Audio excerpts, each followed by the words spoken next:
Have you ever stopped to think about that simple bar of soap by your sink?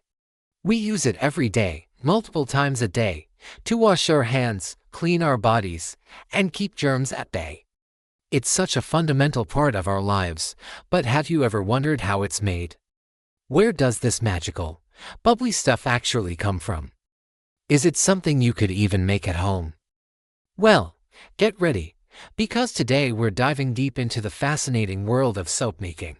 It's a journey that blends ancient chemistry with modern craft, and by the end of this video, you'll look at that humble bar of soap with a whole new level of respect. The process of making soap is called saponification. It sounds like a big, scary scientific term, but the core idea is surprisingly simple.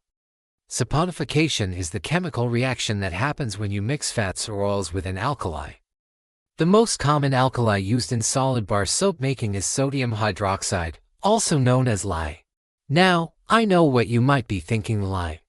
Isn't that dangerous, caustic stuff? And you're right. Lye needs to be handled with extreme care, using gloves and goggles. But here's the magic of chemistry: when the reaction is complete, there is absolutely no lye left in the final bar of soap. It has been completely transformed. So, let's break down the ingredients. First, you have your fats and oils. This is where soap makers can get really creative. Different oils bring different properties to the final bar. For example, coconut oil creates a hard bar with big, fluffy bubbles. Olive oil, a classic for centuries, makes a very gentle and moisturizing soap. Other popular choices include palm oil, shea butter, cocoa butter, avocado oil, and sweet almond oil. Each one contributes to the soap's hardness, lather, moisturizing ability, and overall feel. A good soap recipe is all about balancing these different oils to achieve the perfect bar. Next, you have your alkali, the lye. This is mixed carefully with a liquid, most commonly distilled water.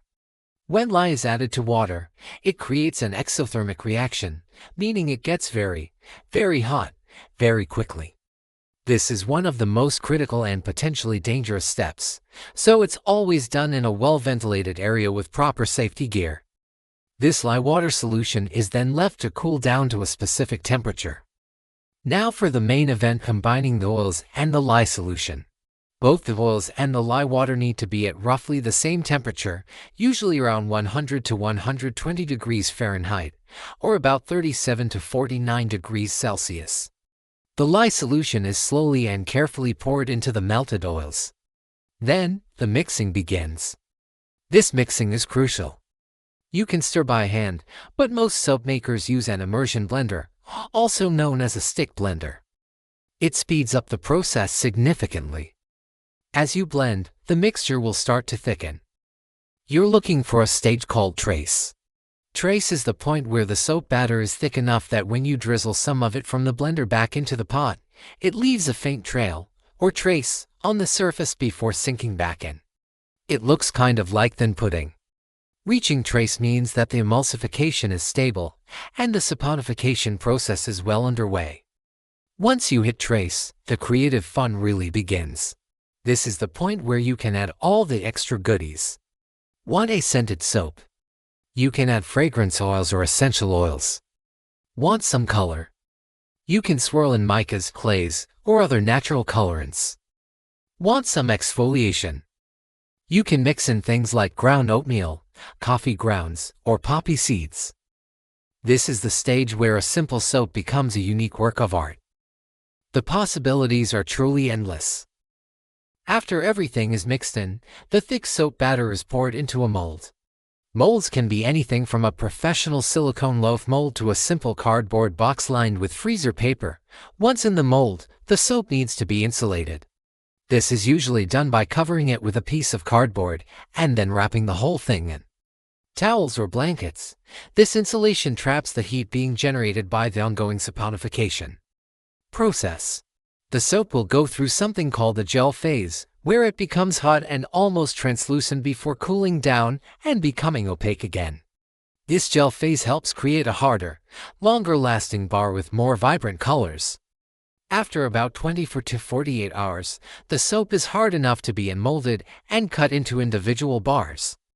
You might think it's ready to use now, but not quite. Remember how we talked about the lye? Even though the main reaction has happened, the soap needs time to cure. Curing is essentially a drying process where all the excess water evaporates out of the bars. This makes the soap harder, gentler, and longer lasting in the shower. A mushy, quick-dissolving soap is often one that hasn't cured long enough. The standard curing time is 4 to 6 weeks. The bars are placed on a rack with good airflow, like a baking rack, and are left to sit in a cool, dry place. During this time, the pH of the soap also continues to drop, making it milder on the skin. A little bit of patience here makes a huge difference in the quality of the final product. After those long weeks of waiting, you finally have it, a beautiful, handcrafted bar of soap, ready to use and enjoy. Now, there are other methods of soap making too.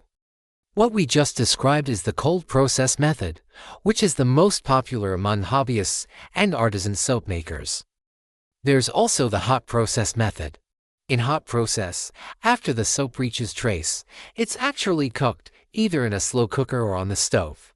This cooking forces the saponification to complete much faster, in just an hour or two. The benefit is that the soap is technically safe to use right away, although most makers still recommend a short cure of a week or two to let it harden. Hot process soap has a more rustic, textured look compared to the smooth appearance of cold process soap. And let's not forget liquid soap.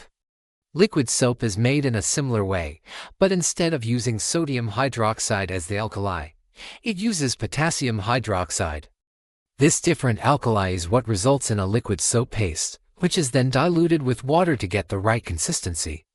Finally, there's melt and pour soap. This is a great starting point for beginners or for kids' craft projects. With melt and pour, you're not actually making soap from scratch. You're buying a pre-made soap base where the whole saponification process has already been done for you. All you have to do is melt the base in the microwave, add your own colors and scents, and pour it into a mold. It hardens in a few hours and is ready to use immediately. It's a super fun and easy way to customize your own soap without having to handle lye.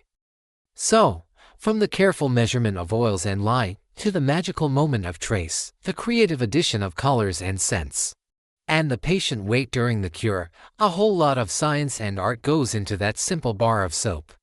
It's a tradition that has been passed down for centuries, evolving from a simple cleaning product into a luxurious, artisanal craft.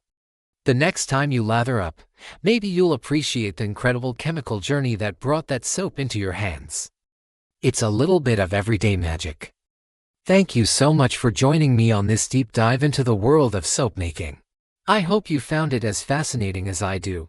If you enjoyed this video, please give it a thumbs up and consider subscribing for more content like this.